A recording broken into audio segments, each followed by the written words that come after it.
Cheatham.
Hello, folks, and welcome back to another episode of Generation Red, the kettle corn of Husker fan podcast, where we try to be sweet, but at times we get salty. What's going on, everybody? Fall in, add attention. You are locked into, obviously, another episode of the Husker Army podcast, brought to you by the Husker Army Facebook fan page. Go check them out. I'm your host, Brian Knutson. Obviously, with me, as always, in studio, Hey. Kenny Cheatham. Back in Lincoln. Something special. Back in Lincoln. Yeah, Lincoln was cold this weekend. Ooh.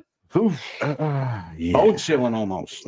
It's got a text here. Maybe nope. It's There we go.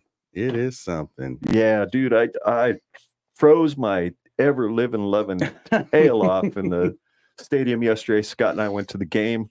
There was two other seats open next to us, so we just kind of spread out a little bit. So Nice. that was kind of nice. You could never ask for a better thing. And yeah, he brought a blanket for him to sit on. I bought a chair back, so I'm like, I'm not putting this skinny butt on a cold metal chair and sit there and freeze. It was miserable. The wind was right in my face. The game itself had some issues, and Well, the stadium had kind of cleared out at halftime. I noticed when they came back, I was like, man, where's everybody? Do you blame them? No, I don't. I mean, not because of the play, because of the weather. The weather was I mean- bad. I mean, I get it. But let's think about the Michigan State game in 2018 last time you were here. That was horrible. You and Ken, please don't remind me. But Don't do that. the conditions were even way worse, and that stadium was rocking start to finish. That was the worst. For You know, that's it's giving me nightmares, man. That was 4 months of sickness after that. let me tell you, I've been living here in Nebraska, Kenny, since 1990, pretty much. Other than a year and a half that we were back in Arizona from 97 to early 99 or mid 99. And I'm telling you, my blood still hasn't thickened. I'm still an Arizona boy when it comes to winter. I hate it. This is Absolutely hate it. This is next level, man. I mean, Wednesday was beautiful. And then I went to the restaurant later that night and I walked out and was like, well, what is this? Oh, I know what this is. And I hate it. And this is why I don't live here. I know exactly what this is. Yeah. Just, It's the wind, man. It's the wind. It's the killer. it's It rude. really is. It's really rude. Yeah. It cuts right through you. Cold weather is rude. It I'm is. just going to put it out there for the people. Now, hold on. It's I rude. was a welder for 16 years. I'll tell you right now, wintertime, I begged for it. It was middle of summer welding. No, man, you're losing 10 pounds a week probably. Yeah, that's rough. But this, come on, man. Come on, man. By the time you get out of your car, because it's Lincoln and it's really not that big, your car still hasn't warmed up yet. Ain't that the truth? You're like, Ain't oh, that now the it's getting warm. Oh, I'm pulling into the location. Let me turn the car off. I mean, it's a waste. It's a waste of time. It's a waste of time. Keep it real. Yeah, absolutely. Well, we're here to have a little fun. We're here to talk about the Purdue game, which the score looked good.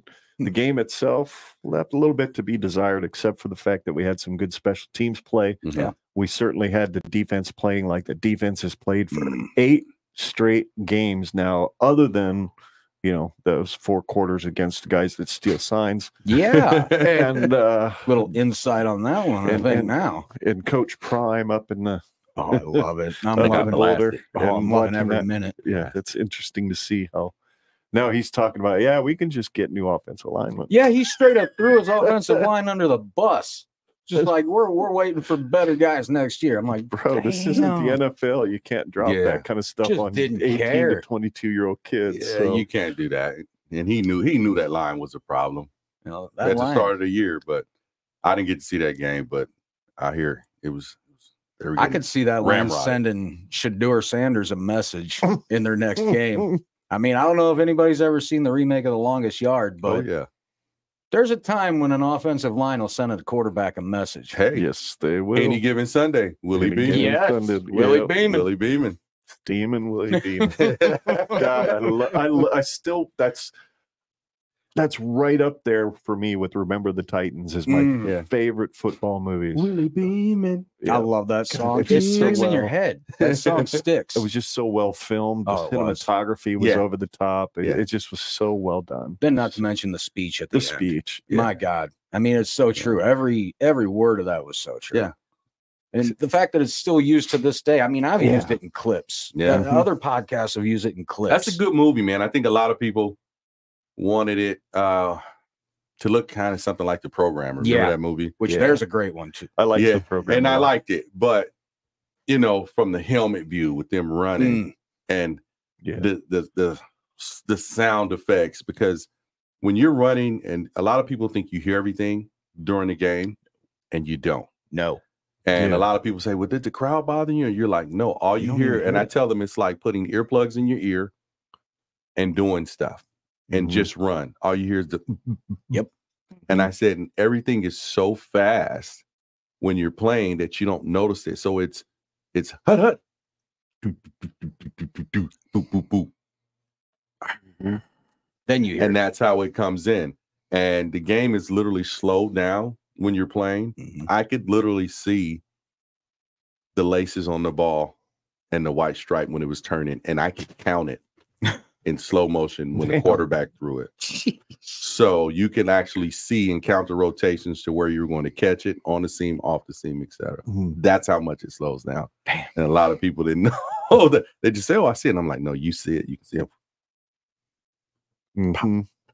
Eric Alford even said that. And I think it was the 94 Decade of Dominance tape or whatever it might have been. And it was the touchdown pass he caught against Colorado in Lincoln. That time just slows down, and all he's thinking about is don't drop it.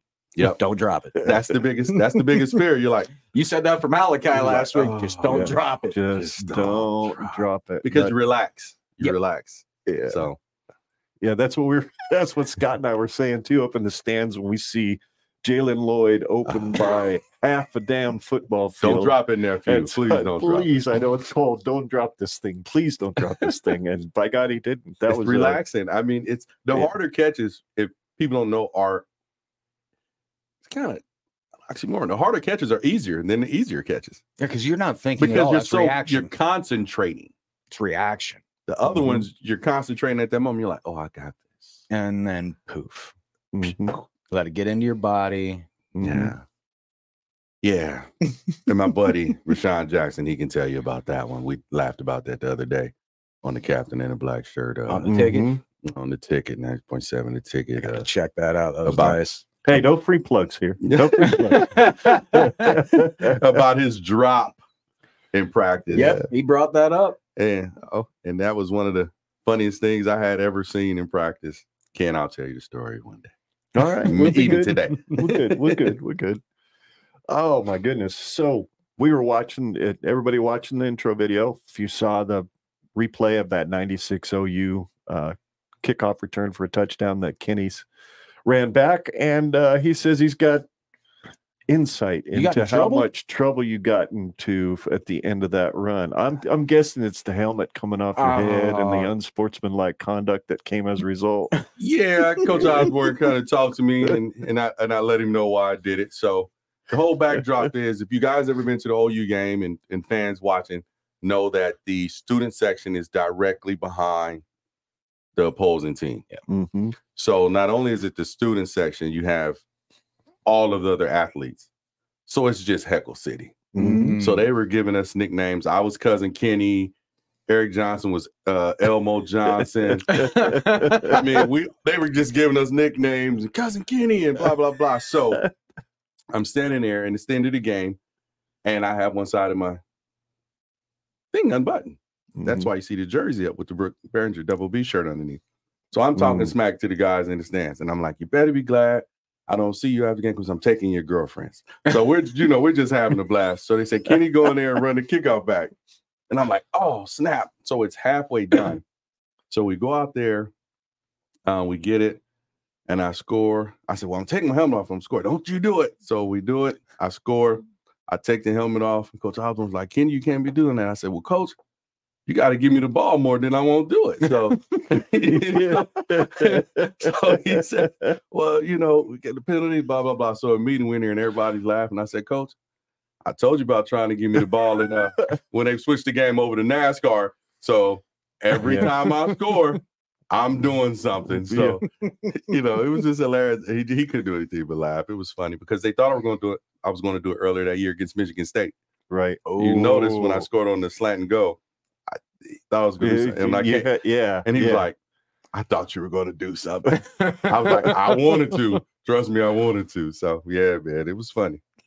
I had to do a little running because of that penalty, but I'm all right. You're still here. You're still here. Right. I'm all right.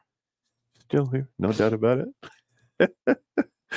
So don't you do it, Kenny. Don't you do it, Kenny. Don't do it. That's what Rashawn Jackson was saying. He was saying, Kenny, don't do it. If you watch the clip when he's running, he's like, Kenny, don't do it.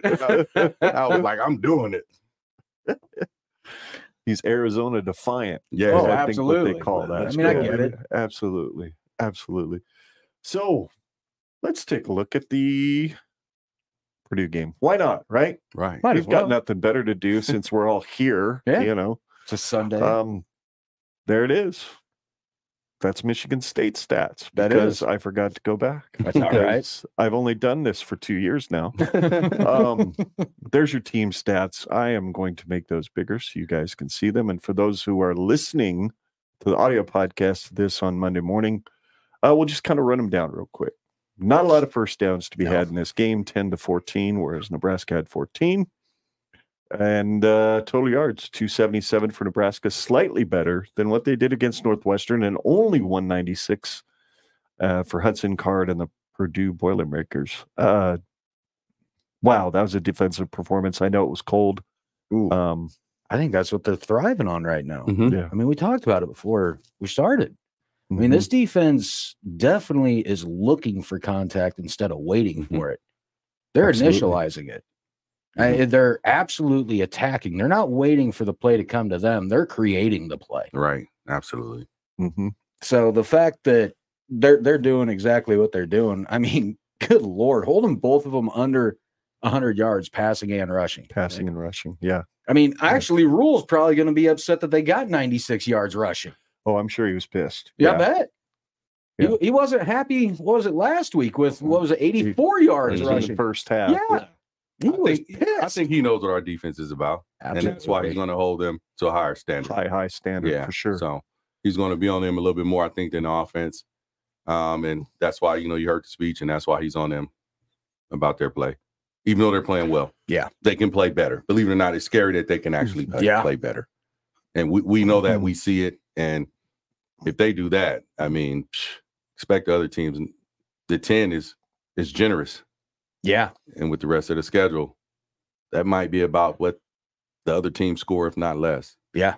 Yeah, for sure. Do you know, Kenny, when they do the stats like this, is it if they've got 10 first downs, are those also as a result of penalties included in that number? Or are those just what they actually get? I don't think so. I think it's what they actually get. I think it is. Okay. I think it's what they actually get. So they did get a couple of first downs on us because of some 15-yard unsportsmanlikes and whatnot. So if something short in the field and all they needed was a yard and they have 2 downs to get it, I mean, pretty sure it's pretty high rate that they're going to get it. And I also look at the penalties too. I mean, are we starting to see a shift here finally? Certainly looking like it. Where 6 for 49. Either we have started to clean things up, or maybe the refs are finally giving us a damn break. Because I could have seen a lot more flags thrown on both teams yesterday. Absolutely, from where I was sitting. Bunch of holding. Still, there was a lot of holding. There was an awful lot of tackles, especially on passing plays, being about a half a step back into their drop before the ball snap. But I've seen that in every game this year. No matter what I'm playing, they're not calling that false start like they used to.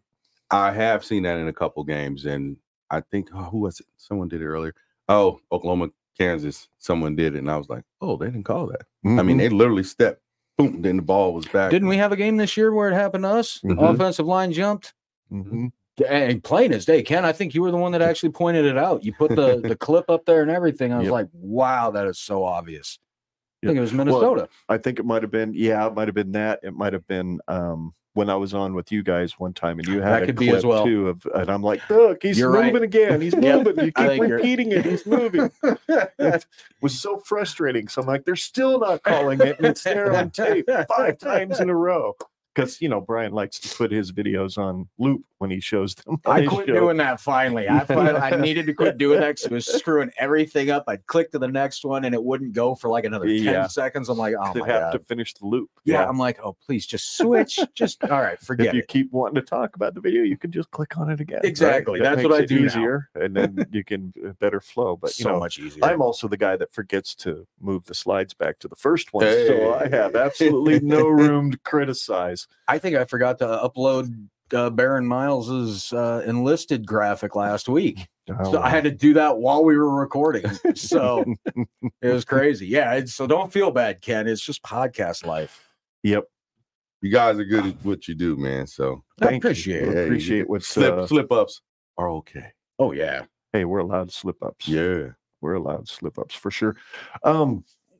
I like the rushing numbers to be a little better, but as cold as it was, and the fact that they were absolutely selling out on making sure that Harburg was not going to beat them with his legs. There was a few more pitch play. There was a couple of options that I think he could have chucked it out there to the back, trailing behind, and gotten 2 or 3 more yards than what Harburg was able to get. But I'm no coach. All I can see is what I saw, and he just took way more of a beating than he needed to. Yeah. But hey, he made the plays when we needed him made in the passing game. That was a dime he threw to Jalen Lloyd. It was a beautiful throw. Absolutely beautiful throw. So Harburg definitely doesn't quite have that cutback move at all for when he's running. Yeah, he comes to a stutter stop and then slowly move. He's trying to slow down 230 pounds at 6'5". Yeah, it's a little harder to do. He's a long strider. Yeah. So you can see when he accelerates, because once he gets open and runs, he's running away from people. Yeah, he can accelerate. Yeah, he's got that. I think he finished second in the 100-meter dash or something his senior year in high school. Okay. With size, by the way, size 15 feet too. Try to figure out how to slow those down. Yeah, some boats. So he's a big dude. Definitely a big dude. I like. You're right, Brian. The penalties have certainly gotten better. Problem is the turnovers. Problem is that isn't trending in the right direction. And I don't think it's going to get any easier to hold on to the ball. Because I don't think it's going to be getting very much warmer. So, and team defenses are really going to start ripping at that ball. Right. Yep. Yeah, and we're just playing the last 2 games. We're playing against teams that, fortunately for us, were unable to capitalize on those. Yeah. Which is a product of, 1, they're bad teams, and but 2, the play of our defense. Absolutely. So I will put, flip the orders. So, but mainly because of our defense, and 2, we'll say they're bad teams. So yeah, they were. Like I said last week, it's the worst of the 2 evils that was out there playing with us in Northwestern. It was like pick your poison, because they would do something and get a penalty, and then we would do something and get a penalty. Yeah. And I'm like, it's like nobody wanted to win. It's like, oh, this is hard. This is a hard watch. So yeah, it is. Yeah, man. Ken, when it's like this one, I've seen what I've seen with the highlights and stuff because I missed some of it, but it was a hard watch. It was hard watch. We fumbled the opening kickoff. Yeah. But hey, credit to that defense. Yep. Time after time being put in bad situation after bad situation, and they've rose to the occasion 99% of the time. Yeah. The touchdown pass that they got, that's a fluke. I mean, you couldn't. The guy's running around. You can't cover for 10 seconds, Kenny. You've said that numerous times. And I'm an offensive player, and And everyone knows that. Eventually, the people up front getting the pressure on them has to get to them. Mm-hmm. You're sitting there, you're going to break coverage. I mean, receiver, that's called scramble drill for a reason. Mm-hmm. You mirror the quarterback and give him throwing lanes by cutting back other directions. So he caught it. Heck of a catch. It was. Yeah, it was. It was a great play. Little fella got low, dove and caught it. Mm-hmm. Can't do anything but applaud it. But just think, 9 minutes before the wind, that, I think, really shutout. The wind really knocked that ball down because they were going into the wind. That was the direction. Okay. So it took it down. Wind kind of, and he put a lot of air under it because he saw Phelan Sanford making his drop into that spot there. That if he'd have dropped a little bit deeper, he knocks that ball down or picks it up. Saw that on the replay. And since we're talking about fumbles and turnovers here at this particular moment, neither one of those touchdowns go on the board for Purdue if not for a turnover. None of them. Because it was the fumble that they drove 3 plays and scored on that first touchdown. Of course, one we'll talk about later with the quarterback who shall be. Like Baltimore. Yeah. And again, Nebraska wins time of possession by just a few minutes, 7 minutes or so, 6 minutes, somewhere there. So that's always good because it looked like they were able to establish some run at times, and it looked like they would just inexplicably go the frick away from it when it made absolutely no sense. Like, for example, 4th and 1 in the shotgun. Can we please take every iteration of that play out of our damn playbook? The love of God. It's like nobody understands it except coaches. Announcers say it all the time. I hear fans say it all the time. I hear players say it all the time. Why are we doing that on 4th and 1? Mm-hmm. You're already putting yourself in a bad position. Mm-hmm. Mm-hmm. I would prefer that you just line up and go old school and put a fullback. Or sneak it. Sneak the damn thing. Line up with a fullback with a lead back. 6'5", 230. You can sneak that. Yeah. We do have a patched O-line, but I mean, I think they were up to the task. Yeah. I mean, think about it. You're in the shotgun. It's 4th and 1. You're already what? You're not 3 yards back, so you're already about 5, 6, 4, so 5 why yards. don't you just get up underneath the center? Have a fullback and a running back. So you have a lead blocker because the running back's already going to be where he's standing in the shotgun, but at least give him someone that can block for him. Exactly. If you're not going to give it to the quarterback, that I go nuts when teams do that on the goal line. And for 4th and 1. It's ridiculous. It just doesn't make any sense. It makes none. But they do it. But us armchair quarterbacks and coaches, we don't know what we're talking about. But what's the percentage of success rate? What's the percentage? I would love to see that stat. Out of the shotgun formation. I'd love to see a stat that's for that. If anybody's ever made it, for the love of God. That'd be a lot of damn work. Oh, it would. I'm too lazy to do it. But it seems like it's way less than 1 out of 2. Seems like way less than 50%. But silly. Yeah, and you know what's interesting too, while we're on the topic of turnovers, you have 4th and 1. Jeff Sims is in the game. We're 4th and 1. We're gonna go for it. And speaking of flags not being thrown, their defensive end jumps into the neutral zone and pops back out. He doesn't make contact, so I don't know if that's why they didn't. Yeah, that's where Prohaska's got to put that arm out and just tap him. Yeah, that's all you got to do. And that's what Rule said in postgame. He said, we got to coach that better. We got to touch the guy so that way we get a penalty. Right. And then you got the first down, it's over. Well, then we get a delay game. So we go back 5. Then they give us back because they ended up jumping again. So now we're in 4th and 1. Now here's the caveat. They were in the I formation on the first 4th and 1, Kenny. Before the dude jumped, they were in the I. They were going to either sneak it or that fullback or something. They were in the I. We get that penalty that pushes us back. We get the yardage back, and we go into the shotgun. And Scott and I look at each other and go, I'm feeling a fumble. And 55 yards later, it was a fumble score, scoop and score. And I thought, well, this is the way this team has lost games far more often than won them. And I was curious to see how they'd respond. And that's what it felt like was going to happen after that happened. Like it was all going to fall apart in the final 9 minutes because we are so used to this shit.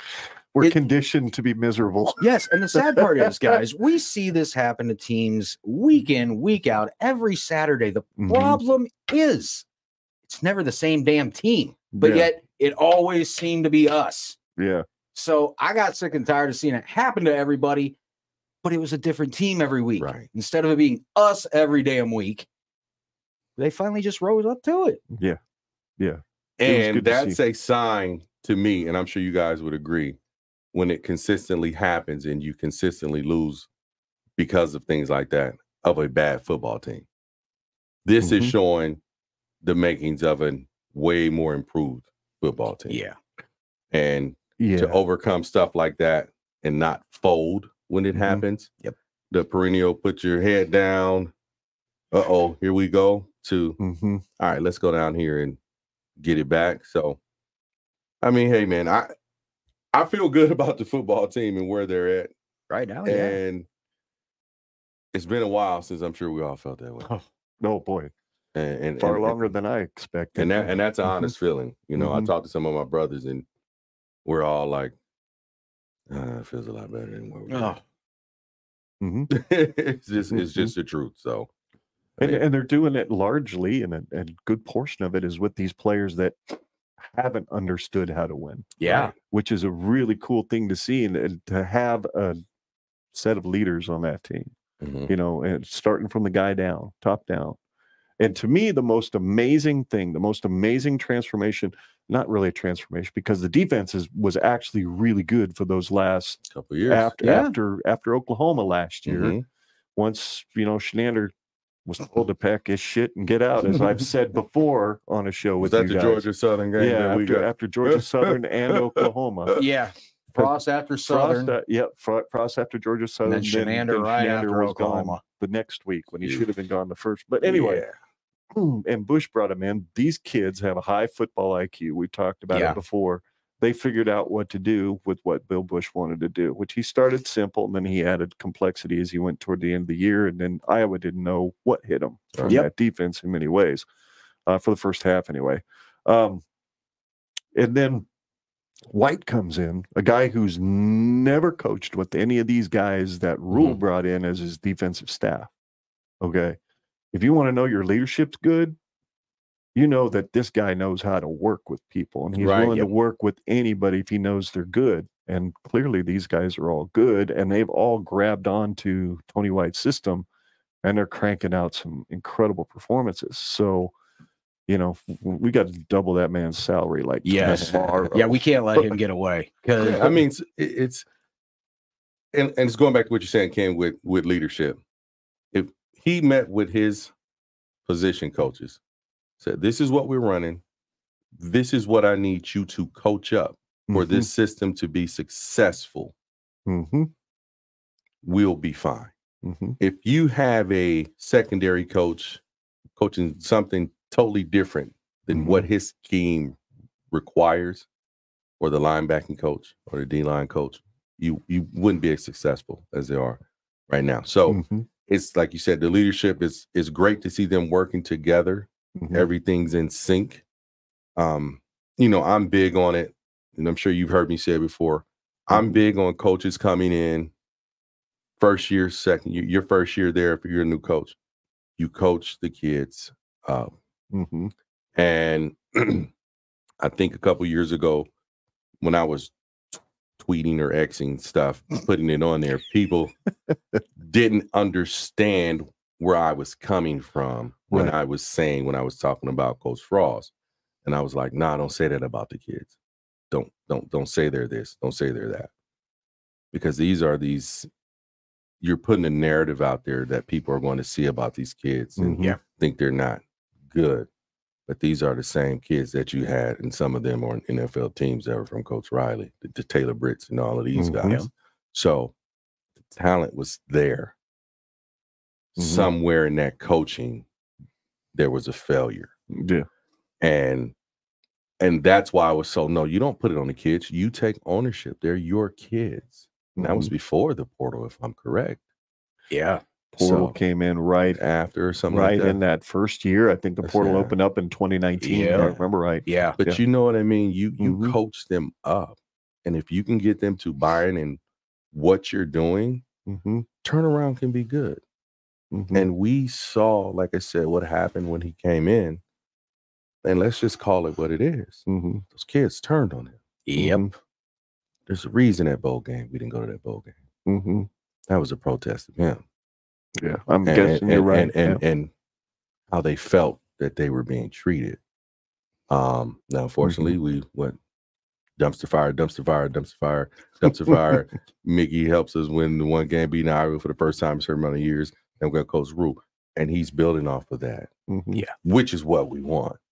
Now, let's just keep it going. I mean, but it's coaching. It's coaching and being able to work with one another. So, offensively, you can't have your running backs running left and the lineman's blocking right.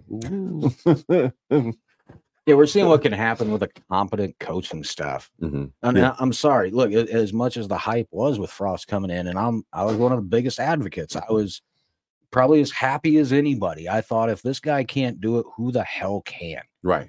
Being one of us. And a lot of us players, former players. Now, me personally, I thought it was too early. I talked to Ken about it. I thought it was too early for him, and I didn't want him to get turned on. And I told you that from that jump, and it happened. A lot of us wanted him to say, okay, he understands the culture of what Nebraska football is. It's an internal thing for the fans, for the former players, that it's deeper than something. Oh, I like we're not fair weather. It's not fair weather fans. It's not players who are there. Oh, I used to play and then whatever. No, this is lifetime stuff. Yes. And I don't think people from the outside really get it. And I laugh because I see a lot of people don't understand how the older crew is thick as thieves, how thick we are as far as keep it in touch. Hey, man, did you see that? Oh, and the hurt and pain that we get. When we see our beloved school and program going through stuff. At one point, I said, these boys have desecrated Memorial Stadium, and I don't ever want to see them in person because I might go ballistic. But now I feel like I can say, okay, all right, I can go see them. Because, brother, I was hurting. I don't think I understand. Oh, God, I would be depressed. Thank God I'm not a drinker. But I would be depressed, laying down Sunday, angry, hostile, going to work Monday, angry and hostile. You know, I wish somebody would say something to me crazy. Because people love to see us lose. Yeah. I really don't think people understand it. Kenny, what happened in Nebraska this weekend? You don't shut the hell up. You know, I would be so mad. Where were you talking shit when we were winning? Huh? Never. Yeah. Exactly. They run in. Kenny, oh, you guys used to be. What's going on in Lincoln, Kenny? I tell him, man, if you don't shut the hell up, you need to be quiet. So, I mean, we get it as former players. You guys get it as fans. So imagine how we get. Oh, what happened? Hey, man. Like my boy Mon Green said, I've had to tell a couple of people, this was AG Saturday. You crossed this line, I'm going to put hands on you. Watch your mouth. That's how seriously we take it, man. So, yeah. No doubt about it. Well, let's take a look at, that was a great rabbit trail, by the way. I love those. Those are always fun. It's easy to do with this group. Absolutely. Let's take a look at some key plays. It's kind of a new thing I've decided to do for this particular show. Yes. As opposed to diving too much into the minutia. So there you go. The first scoring pass was at 10:43 of the second quarter, because that first quarter was something to forget. Did a first quarter happen? I think so. And it was quick and it was cold. But 1 yard touchdown pass to Fedoni. Thank God. Me and Kenny were watching the highlights before you got here, Brian, and it was like, thank God for that sideways delivery. I saw it on the replay after it, and they showed that shot from behind the defensive line. Yeah, if not a sidearm, that's knocked down. It doesn't even pass the line of scrimmage. Right. Yep. So there we go. Scott's got an interesting point of view. Since we were talking about the defense just a few minutes ago, proof we're improving. Our defense was always put into bad situations with chins. White is in the same boat. The defense is playing to win now. Chins D always seem to give up in the huge clutch. What's up, Scott? What's up, buddy? They have flat out bought into Tony White. Yeah, it's absolutely. Scott's a little under the weather today, folks. He's had a little bit of a rough go of it, so he wasn't able to make it tonight. Otherwise, he'd be in the studio here with us, but he's with us in spirit. Always. And you know what? Rest up, Scott. Tony White is the truth, so he's here with us in spirit and truth, if you will. Yeah, so that was that first. And then Tommy Hill had an INT, which Scott and I said this, that you couldn't really see it on the TV angle. Mhm. But from where we were sitting in South Stadium, that right sideline, Mhm. if he just keeps going right, I thought so too. He'd have gone a long I ways. thought so too. But then He was gassed though, I think, on it. Yeah, he could be, and he's like, it's too damn cold to be running out here. He scares me with the ball. I told you guys. I tell Brian that every week when he gets a kickoff return or anything with the ball. He's almost too chicken timid. wing. He's timid, and it's catch the ball, run, go. So hey, but he got the pick. So he got the pick. That's what matters. That's what matters. So. Okay, then you got Tommy Hill, and then at 8:54 of the second quarter, Harburg throws that 73-yard option pass right on the heels of that Tommy Hill INT, and good Lord Almighty, that was the prettiest thing I saw develop as soon as he ducks toward the line, and you see Lloyd squirted out the back end, and he was 15 yards behind the closest dude, and it was beautiful. Greatest thing on TV watching that was I knew he was open well before the camera ever panned to him. Yep. Because as soon as Harburg cocked back, you hear that crowd just start lighting up. Yeah. And they're just saying, please let it be perfect and catch it. Yeah. Right. Yeah. Right. Just don't drop it. Just don't drop it, please. We know it's cold, but please don't drop it. I didn't realize he's only 5'10", Jalen Boy. But man, his dad, mom is short. So he's got some wheels. I got love for both of them. I know D, I know other D, and it's just it ages me, bro. So, I remember when they started dating. So I mean, it's crazy. Everything ages me these days, man. I'm sitting here looking at a player I used to watch all the time on the tube, man. He's got as much gray hair as I do. Almost. Hey, let it grow out, baby. Let it grow out. You got to show off that experience. That's what you got to do. That wisdom. A little salt and pepper. That's right. So there you go. Third quarter, 12:02 remaining in the third quarter. Halftime, it was 14-0. Thinking a shutout was definitely a possibility. And then when Judy blocks that field goal and Newsom takes it back 68 yards for a touchdown, I thought it was almost certainty because their offense was just doing nothing. Yeah. Let's face it. It's not like at that point we knew. I mean, granted, some things would go wrong later, but I think we kind of knew in the back of our heads we were good. Because our defense, barring catastrophic failure and injuries, they're amazing. Mm-hmm. Absolutely. And then what a great story. What a great feeling to see Alvano just crush a 55-yard field goal. It would have been good from 65 yards. I was there. It looked like it on TV. That thing landed halfway up the net. I mean, I'm like, holy smokes. They said he was burying him from past 50 during warmups. Yeah. So as a freshman. Yeah, Kenny, isn't it nice to not bitch about a kicker anymore, man? We don't have to even bring him up.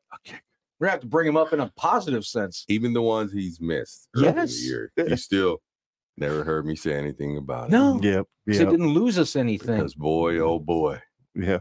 Boy, oh boy. Now I'm getting frustrated. We have been through some things with some kickers. Yes, we have. Ever since, and I will repeat it. Good buddy with the little dumpy dude on the kickoff. Lightborn. Oh, my God. It was Lightborn. That was so embarrassing. At Ohio State. Oh, my God. The literal swing and a miss on an onside kick. It's a GIF now, guys. You can look it up. It's a GIF now. You know, there's also another GIF of that offensive lineman at falling Michigan on State. his ass. Yes. I mean, honestly, think about it. We've had some teams with some horrible records. Mm-hmm. But how many of those games would we have won if you made the kick? It just makes the kick. Yeah. That's what was the hard part to swallow. Yeah. And it wasn't maybe one kick. It was sometimes 2-3 kicks in a game. Yeah. Mm-hmm. Even extra points, we're holding our breath. And it, as a defender, I would have been like, here we go again. Yep. And I've said that. You've heard me say it. And I'm like, oh, when the kid and I saw him with the kick it, I said, yeah. If he misses, okay, but I'm not upset. No. Conditions, win. Yep. But he made it. And he's confident in himself. And I feel good. He's confident. And I need a drink of water after that. and then a few minutes later, after another fumble, if I believe it was Yeah, Harburg, I think, might have dropped one on the ground. That was a play he got kind of dinged up on. Yeah. That's when he got blasted. Yeah, he Yep. got blasted pretty good. whoa. Dropped the ball, and then 29-yard touchdown, like we've talked about before on this show. Even is that was a great catch made by a young man. The ball was held up in the air. Phelan Sanford, maybe if the wind isn't knocking it down, he has the opportunity to, but he didn't. And they got their points. And then, of course, they did the same thing again on that Sims fumble, which we talked about earlier. So 55 yards later, it's 24-14. And Scott and I are sitting in our seats going, oh, Starting dear to Lord, cringe. please. 3 minutes ago, we had a shutout. And now we don't. And then 4 minutes and 50 seconds later, 28-yard TD scamper by Emmett Johnson puts the game basically out of reach. Yep. And they get the ball again. They drive a little bit, and Tommy Hill picks it off. We run a few plays into the line and call it a day, folks. That was pretty cool.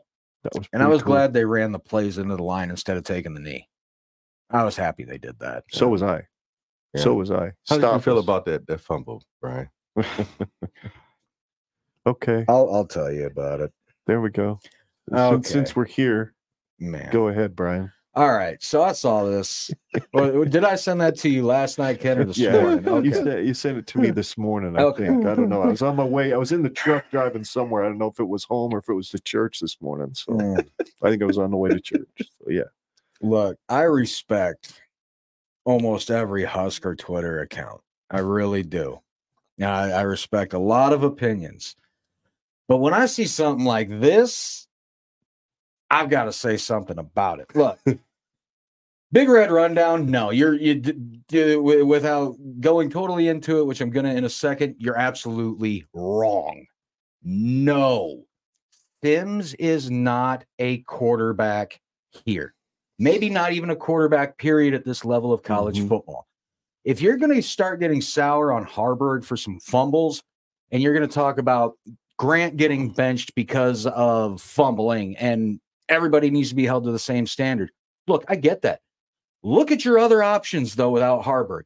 Don't even get me started on Purdue.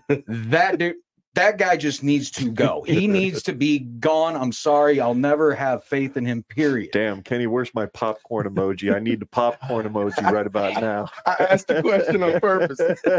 And Jeff Sims, I'm telling you right now, look, I respect the young man. He is a great leader on the sideline. He is a great cheerleader.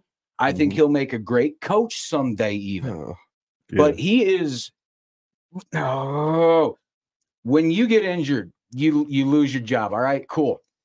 You've been on the sideline for 7 weeks. What do you do in that 7 weeks? You're supposed to get better, improve, just all around be a better quarterback because you're supposed to be expected to start once you're 100% healthy. You come in 100% healthy after 7 weeks off when you're supposed to be studying, going over playbooks, looking at film, dealing with your footwork, holding on to the ball, your first play in there, and you turn the wrong damn way to hand the ball. Come on. He does not know what he's doing right now. He's definitely not going over playbook. He's definitely not going over film. And if he's in the room doing this, he is definitely not paying attention. This guy is not the quarterback here. Harburg is, and I'm sorry, that's just the fact. He's still more secure with the ball than Sims is. We saw it flat out. Sims is in there for 2 or 3 plays. Turns the wrong way on one play, doesn't know what the hell he's doing. The other play, he fumbles a damn ball and gives him a touchdown, a scoop and score. I can't emphasize this anymore. Jeff Sims will not be the quarterback here, period, and shouldn't be. So stop saying Harburg needs to be sat down and Sims needs to be brought back in because we saw what happened when it did. He can't do it. Things fall apart. Stick with the hot hand. Harburg's, 5-1 right now? Yeah, I think so. Okay, 0-2 against 5-1. I'm going 5-1. Yeah, and I think what's happening when they're trying to call for that switch is, yes, Harburg has had his mistakes, but me as a fan, because now I'm a fan like everyone else, have those mistakes cost us a game? Has his mistakes have the impact has quarterback Sims mistakes on the football team. So from a coaching staff, I'm sure after he won the first and second game, they had to look themselves in the face because remember, it was, well, Sims is the quarterback still. And we were all like, come on, bro. It was rules guy. Yeah, come on now. I think it's okay. Let's look at the positive and negative with those mistakes. We don't want the turnovers. They're always a negative. But the positive part of the bad negative, you know, it sounds like a total contradiction is it hasn't cost us and impacted us in the way that where the results are bad. Yep. Or worse than what we've seen. We've seen what other interceptions and fumbles have done. Yep. And it was not pretty. Colorado, and Minnesota. And we saw that in HD. And the decision making. Some of us in 4K. In prime time. Yeah, 4K. It's not much better to watch. With the other millions watching and everyone with Twitter fingers. So X fingers. Ooh, let's call it like it's Twitter. Yes, Twitter. It's still Twitter. So, I mean, I hear it, but I'm not with the change back to Sims. Yeah, I saw that tweet, man, and I was just like, I was gonna tweet back at him, and I said no. I'm gonna save that for today because what I have to say, it's gonna be very long-winded on here. There's gonna be many threads to it, and I don't have the time. I need a nap. So I figured I'd save it. This rant was brought to you by the Husker Army Facebook page. Go join. They support the show. Please. Yes. Oh, that's all I had to say about that one. It's just that's all I got to say about that. Literal Forrest Gump moment. I just can't understand. And like some people even said on Twitter, like, what is wrong with this fan base? We've been down so long. Can't you guys get on Twitter and just enjoy the win instead of bitching about every little thing? Yeah. I got you. I'm with you on that. The blocked field goal for a touchdown had happened to us. I believe it was against Oklahoma. So, guys, things are going for our way now. Can we just be There's happy? some balls that are bouncing our direction. Thank you. You know, there's some balls bouncing our direction, and you do in some ways make your own luck, right? Yeah. Yes. You do have to sometimes be in the right spot and do as you're coached to do, and some of those things are going to bounce your direction. So now you guys see why sometimes I get frustrated with Nebraska Twitter because it's like, what do you want? Thank you. What do you want? I'm pretty sure I've been that guy that's been wishy-washy and back and forth with something because I tweet out of emotion and it's like I need to freaking stop. I'm like, what do you want? And that goes back to me saying when we say the former guy say what we say, you're like, oh no, don't do that, don't say that. Oh, but we're telling you the truth. But you're complaining about a W? Yeah. Let me tell you. Here's a news flash, guys. People looking at all cameras. We would destroy teams. And Monday evening, well, during film, we would get lit up. You could have got him more. I mean, we never went in, okay, guy, everything. No, everything was dissected. You're going to always, you're pretty much saying you can always find something. Oh, yeah. And multiple things. Yeah. But you take the W. Yeah. Even though if it's super ugly, we still won. Yes, we did. We still got the W. You know, it's take it, accept it, embrace it, and just say, I saw some things they can work on. But don't be so critical that you're just, do you wake up that negative? You know, it's like the person you know that you come across that you don't like being across because they're always negative, and you talk to them on the phone or see them and it's, hey man, how are you? Oh yeah. And you're like, oh my God, you're snatching my soul away from me. And I'm just trying to have a basic conversation. Just say, man, I'm good, brother. I mean, it's that. So accept it, people. We won. Let's go. And I'm hard on them, but Brian knows that. Ken knows that. I'm like, these scumbags. You know, I'll say that in a minute. But we won. Yes. Exactly. Let's go. So relax on Twitter, guys. It's okay. There you go. You got this, Brian. Let's talk about your favorite guys that were on the field wearing that red end that Brian Walters doesn't like, but now I'm thinking he's pretty much really tired of what he done said. I'm pretty sure a lot of it was being said on the sideline too. I will say Emmett had a pretty decent game. He really did. He ran hard. He ran fast. We could see the type of speed he's bringing already. He's got a little bit of wiggle to him, make you miss, get around you, but he's not afraid to take on the contact either. Kind of reminds me of Ramir when he got here. Mm-hmm. So I also, at the same time for the offense, I'm going to put one extra one in there, and I've got to give it to the offensive line. As battered, bruised, and patched as they are, They opened some holes. Seriously, 76 yards for a patched O-line, and not to mention over 100 yards passing. Mm-hmm. Look, it's not the best performance they ever gave, but like they showed on the graphic during the game, if you look where we were when we started the season to this game, there's only 2 guys left on that offense that were starters. Yeah. So it's crazy to think about, and it's something we've dealt with forever around here, it seems. No doubt. The injury bug just won't leave, so it sucks. But defense, you've got to give it to Gifford.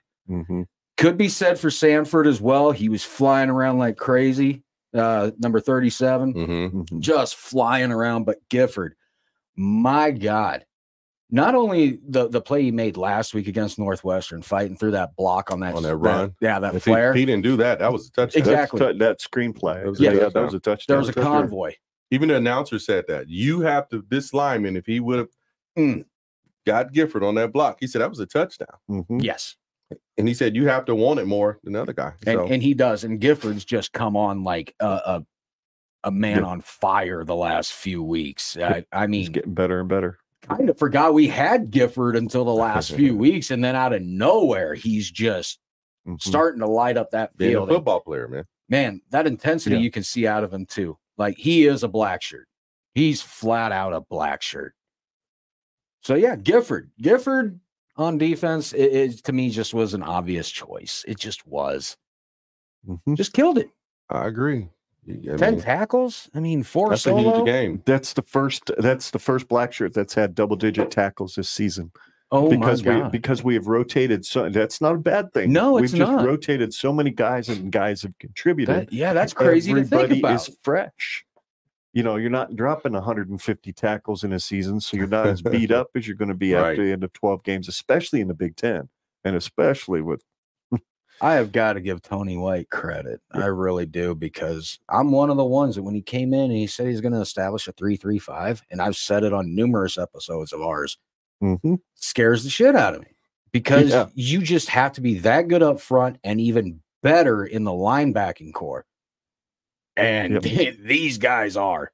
They flat out are. I mean, the polar bear, then you got Robinson. I mean, then you look at the linebacking core. They're just monsters right now. They're flying around like there ain't no tomorrow. You're seeing almost all of them in on every tackle.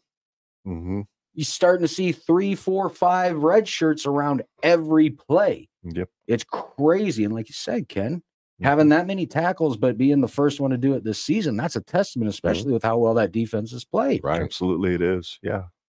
Scott makes a good one right here. In one game, we won, get a huge TD pass, 2 block field goal for a touchdown. Albano nails a 55-yard field goal. Johnson finally breaks free for a touchdown, and secondary gets 2 INTs.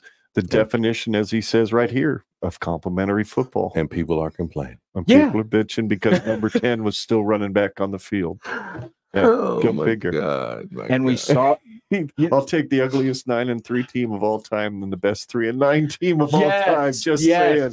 Amen to that. And you know what? I was one of those guys from a couple years ago. Yep, the best 3-9 team to ever exist. One of those guys that was looking for all the positives and all that. Because we started of all years to start a podcast, right?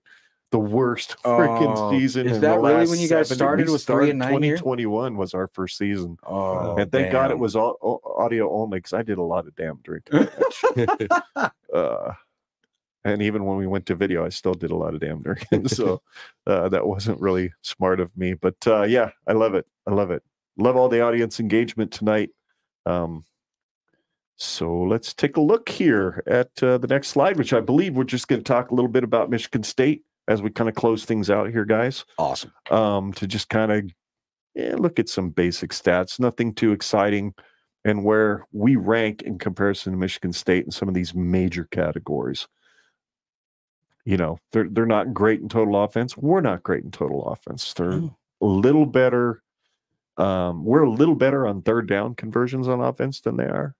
They're slightly better at stopping third down than we are on defense, and our total defense is better. I'd say we've got the edge when it comes to that, but right down there on the bottom, that's going to be the key. Which team turns it over more? I mean, I have full confidence in our defense that it's not going to bite us in the ass, but at the same time, we're due for a game when some offensive coordinator figures out what to do. Yeah. We're just due that one, and turnovers is going to be that game where it's going to really hurt us. But so far, so good. I mean, when you started the year this year, guys, did you expect to see that 0 in the win column for Michigan State so far in the conference? Not a chance. Tucker was still employed. Exactly. We didn't see all that coming. But then again, it was happening before he was gone. Right. Which we didn't know about. No. But if I recall, I think going down the schedule when we were doing it on the show, Brian, like, what did I say? 5 and 7, 6 and 6. Yep. Those were the two that you threw out. And I said, like, depends on which Michigan State team shows up. Yeah. I said, well, now we see where they're at, but I'm sure they're still going to come out hard and try to fight.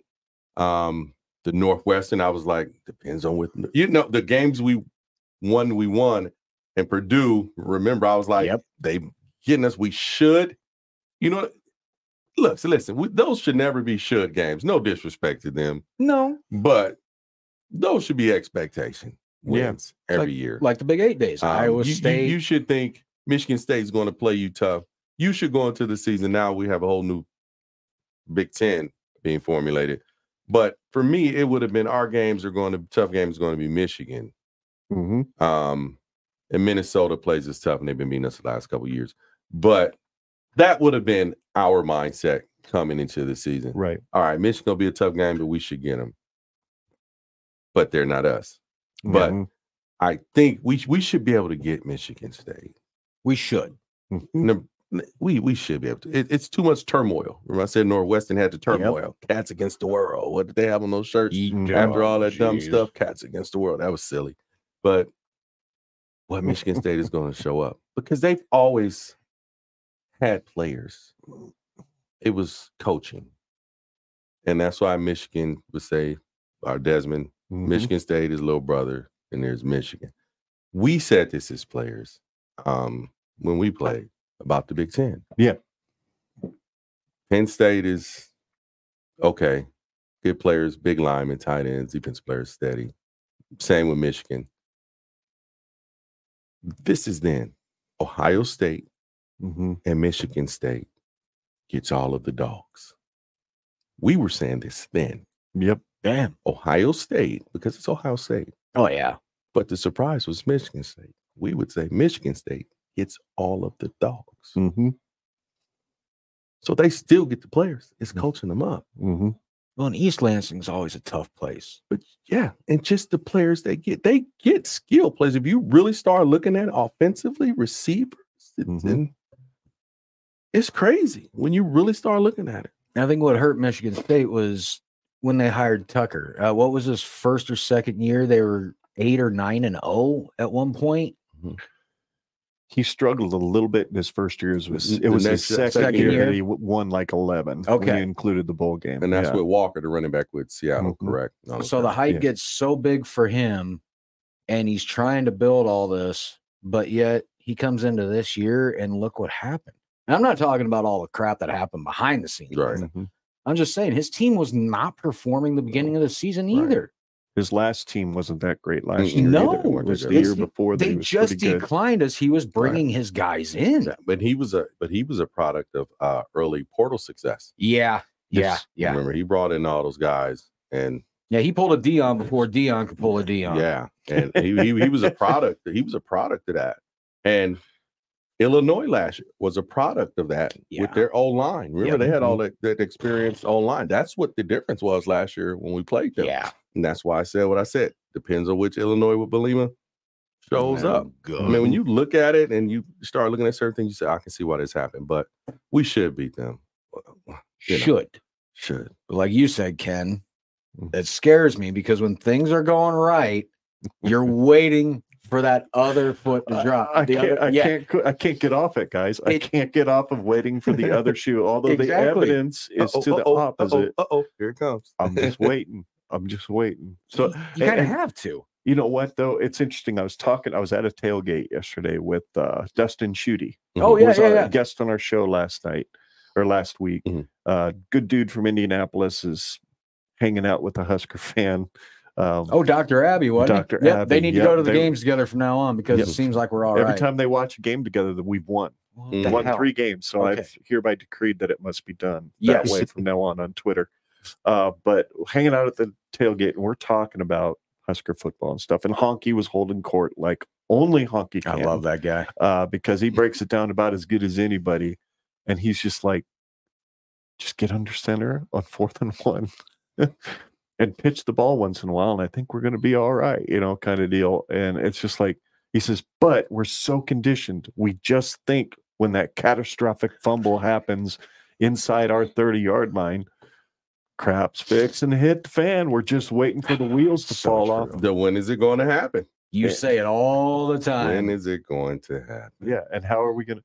And so Scott and I were talking about it in the stadium. We were both asking each other the question: is this the game the wheels fall off? Yep. Do they fall off today? And son of a gun, nope.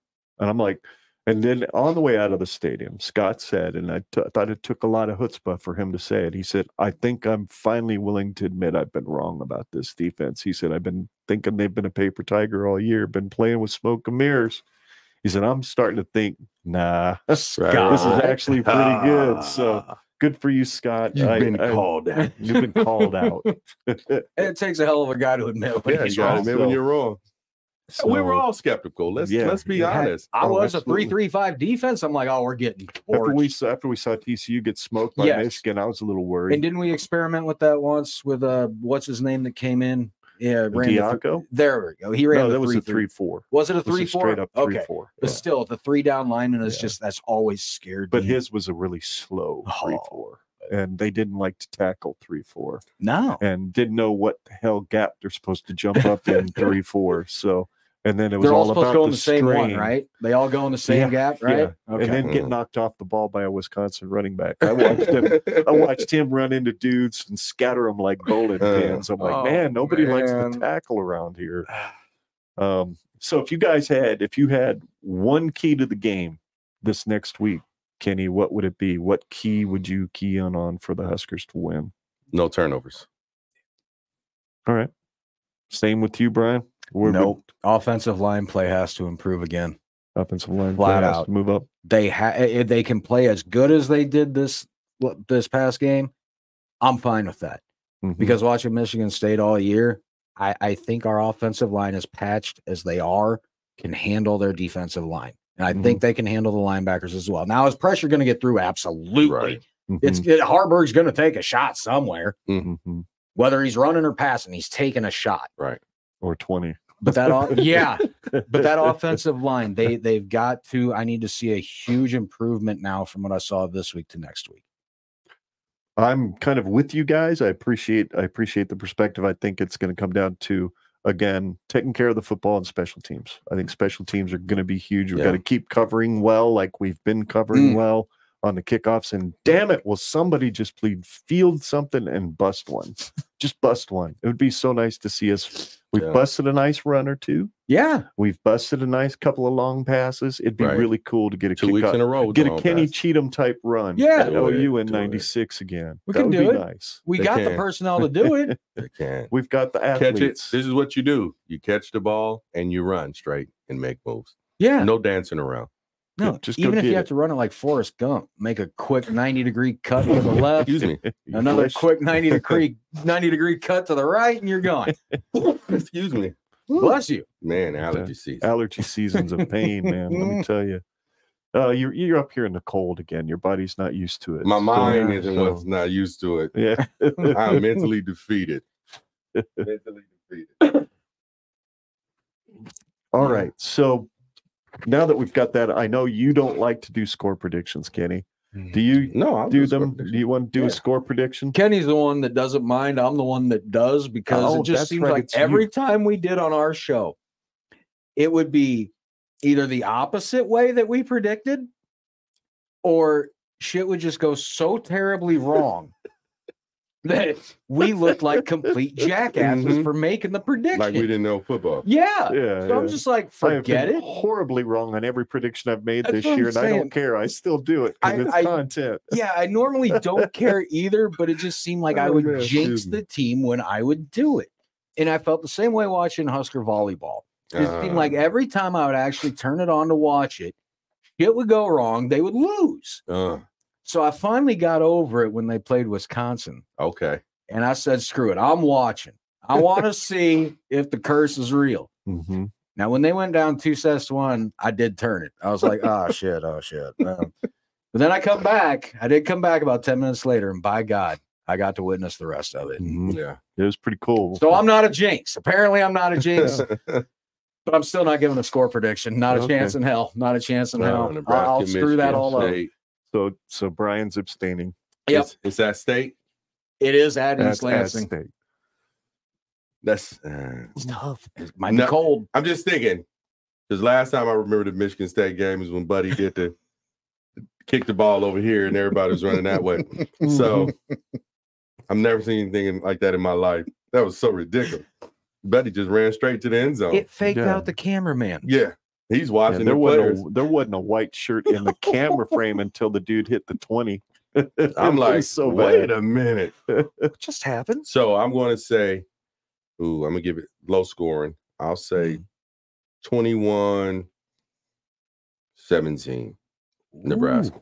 I'll give it low scoring. 21-17 Nebraska. I'm kind of vibing with you there, Kenny. I'm thinking low score again.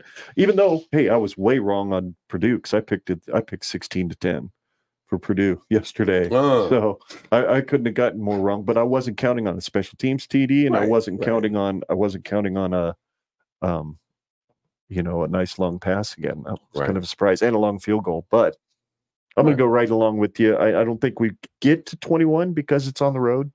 I would say a couple of TDs in the first half, and then we probably just score 3 in the second half, and we pull one out 17-14.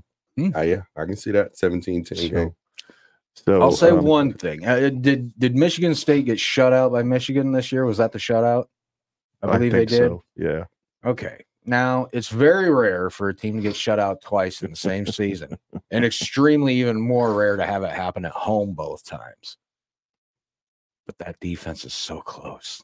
They're so close. And gentlemen, it would be cool to see on the road, wouldn't it? have we ever had a shutout? Oh, well, yes, we have Kansas on the road. We've done that before.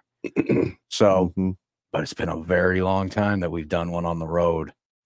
We were this far away against Purdue in 2013. Yep. I was there. They hit the long pass play. I remember that. Yep. I remember that. I was like, you guys gave it up. It was like the last 3 or 4 minutes. I was like, no. There's Scott's prediction, 2017 Nebraska. Okay, I like it.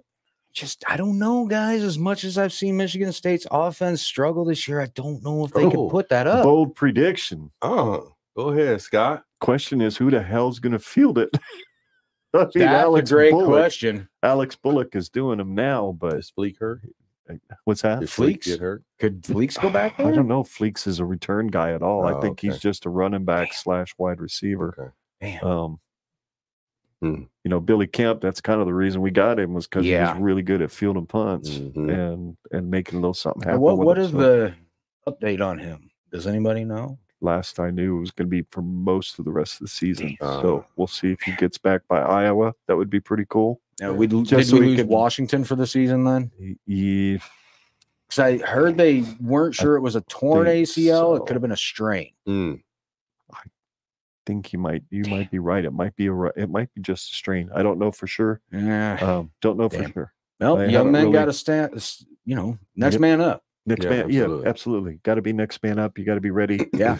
When your number is called, for sure. Speaking of numbers being called, it's time to wrap this crapola up, Mr. Brian. So why don't you go ahead and give everybody the follow info for your show and all that good stuff. Yeah, it's pretty simple. I mean, you guys all know where to find us at this point. at Husker Army Pod on Twitter and Instagram. Just Google us, the Husker Army Podcast. Everything pops right up, our YouTube feed. Then you'll find us audio only, Apple Podcast, Spotify, Buzzsprout. Take your pick. So, yeah, that's where we are. All righty. Pretty simple. Hey, same Husker Army Podcast or Husker Noop 1911 on Twitter. I'm there. You want to interact with the people. I have fun. Hey, let's do it. Absolutely. And you can find us at genredpod@gmail.com is our email address. Genredpod.com is our website where you can find links to all of our social media, Facebook, YouTube, Twitter. If you want to go with the old-fashioned way, just search for @GenRedPod in all three. Generation Red is the name of our audio podcast, which the audio from this show should be available by tomorrow morning on all your favorite podcast apps, Apple Podcasts, Google, Spotify, all that good stuff. And the audio for this should be available as a download from Husker Army if you want to make it available. Yep, So we should have it available hopefully by the end of tonight. Yep, that would be cool. So, so anyway, this has been fun, guys. Oh, thanks so much for doing this. I love being I in appreciate it. Appreciate your insight, Kenny, into the thinking behind why it's hard to be a fan who used to be a player, because it's got to be way more difficult than for dudes like me. Brutal. So brutal. We love it. We love it so much that we cherish it and we hold on to it dearly, man. I mean, and that's what we try to tell people. Yeah, it's. Oh, and by the way, you can find Scott on the socials too. That's right. Scott @ScottGenRedPod on Twitter. That's Scott with 2 T's. The second T is and will always remain silent. Which he's silent tonight because he's only in the chat. So that's perfectly apropos. Is he able to give us a reason why Iowa's corn sucks this week? Is he able to? I'm not sure. I haven't even gotten to that point of my closing yet. So, but I'll let you absolutely close it out when I get done with that. Anyway, I can't do it as good as Scott. Not on the bad corn. He's so good at it. I figured you dropped the typical Husker Army. Oh, absolutely. Closing. So definitely give that. I am so appreciative of everybody who watched this tonight. I'm really appreciating those of you who are listening right now. If you listened all the way to the end, this was an awful lot of fun. We love being here in the studio. And for Scott and myself together, we are Generation Red. And the purpose of this podcast is to chronicle the Huskers' inevitable return to greatness, just one podcast at a time. And Iowa's corn sucks. I'm not sure. That white stuff on the top of chicken shit. Oh. It might be white. It might look pure, but it's still chicken shit. It's still and chicken that's what shit. Iowa's corn sucks. Ooh. And this is to you, Brian, to close us out for good. All right, Husker Army, I think you know what to do at this point. At ease, and you are all dismissed.